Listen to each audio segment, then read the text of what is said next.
Worried about hitting that dreaded wall in your first marathon? Or feeling stuck on where to start for fueling yourself for it? Let me share some insights. Hey, I'm Jack, an everyday runner hoping to help others learn a little bit more about running. Today, I'm going to go over how you can fuel your body for a marathon. Links to each part of the video on the screen now. Let's get into it. It's no doubt that training for a marathon can bring so much excitement, nervousness, anticipation, and sudden realization of what you've just signed yourself up for. While our bodies are incredible and amazing machines, they don't store enough fuel to get us through the entire duration of a marathon. On average, the human body stores around 2,000 calories worth of fuel in the form of glycogen, which is found in our muscles and our liver and is broken down to fuel our bodies. As this is a finite amount, our glycogen stores are usually depleted within 1.5 to 2 hours worth of continuous exercise at a moderate intensity. And even though our bodies also have fat stores which can be broken down into energy, this isn't as easily broken down as it is glycogen. During a marathon,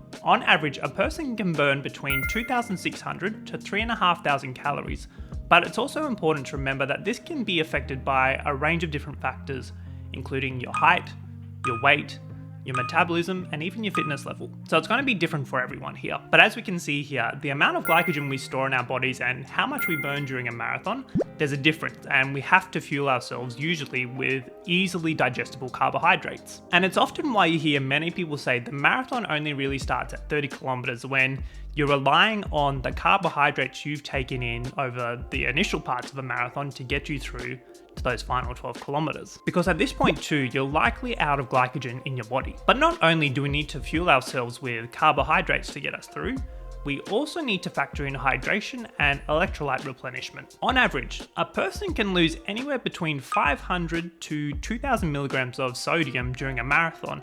And this isn't even factoring in those who are more salty sweaters and can lose even more than this number. So you need to factor that into your fuel plan for your marathons too. And it doesn't help either on how daunting it can be to choose what fuel you're going to use for your marathon.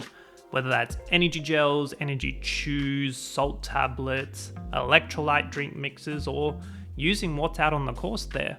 It's an entire experiment that you really only figure out as you go through your training to see what your body actually likes, and going from there. And marathon runners are all different too, so one fuel strategy isn't going to work for everyone out there. Now, in my opinion, there are roughly 3 stages to fueling for a marathon: before it, during it, and afterwards. And each of these are extremely important, so I'm going to start with before the marathon. It's also important to mention this before I start, but you should really have all your nutrition planned before even getting to the marathon itself. That includes what your pre-marathon breakfast is going to look like, what carb loading is going to look like, having all the necessary gels and electrolytes you'll have on the course, as well as a strategy to what you're going to be fueling your body with afterwards. And lastly, as runners always preach, nothing new on race day here. No matter how many race nutrition goodies you find at the expos picking up your bib, stick to your plan. So about a week out before the marathon, you really want to start look at carb loading. And essentially this process is topping up your glycogen stores as much as possible before the race. Now, during this carb loading period, you want around 85 to 95% of your calories to come in the form of carbohydrates. You want to be upping your carbohydrate intake around 8 to 10 grams per kilo of body weight you have, or 5 grams per pound. So each gram of carbohydrate usually equates to around 4 calories. So if you're a 70 kilogram runner, you're looking at around 2,600 calories of carbohydrates during your carb loading period. Now, there are so many good carbohydrate options you can use during your carb loading period. A lot opt for pasta, potatoes, rice, bread, bagels, and so on. These forms of carbohydrates are usually pretty easy to digest, so you're not going to be experiencing any tummy troubles. Obviously, the main issues come up when you're adding sauces and a lot of cheese that may feel a bit heavy the next day on your stomach. Now, while fruits can also be a good form of carbohydrates, they're often high in fiber and usually can cause some stomach issues. However, one superfruit to consider is bananas, which are usually high in potassium and carbohydrates and are easily digestible due to that low fiber content. Now, as we get to the night before the marathon, this is where, again, we're just topping up with carbohydrates as much as possible. You also don't want to be overeating too much the night before and early enough so it can all digest and be stored as glycogen for the next day. We get to the morning of the race, and again, we're opting for carbohydrates here, usually around 150 grams worth. Now, you can choose from options such as bagels, bread, porridge, whatever really suits you and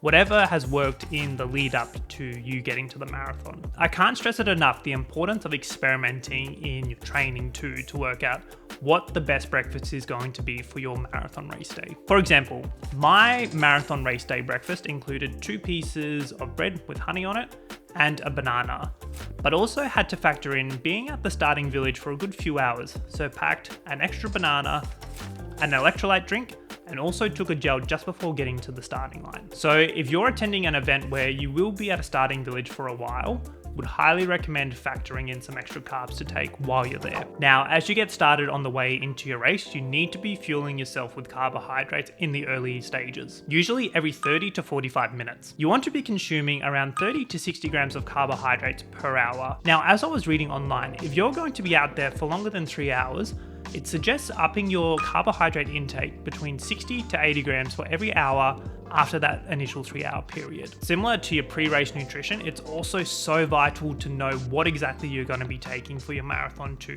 whilst you're out there. I myself made the mistake of not replenishing anywhere near 60 grams of carbohydrates per hour, and also ran out of salt in my body too, so that caused me to hit the wall at 30 kilometers and struggled to even finish the final 12. Fueling early and often is what will help you in the later parts of the marathon, where it starts to become quite hard to digest carbohydrates too, or you may not feel like taking that energy gel. If you find yourself in this situation, it's important to see what potential electrolyte drinks or carbohydrate drinks may be on offer at your course, as while they may not have the full 30 to 60 grams, it's usually just something to get carbohydrates into your body so you can continue to keep going. And now I found for me, after taking 3 massive energy gels, it was difficult to get my 4th down, so actually just held it with me for a good 2 to 3 kilometers and sipped on it gradually and slowly to keep my carbohydrate stores topped up. As we cross the finishing line and start to think about our post-race nutrition,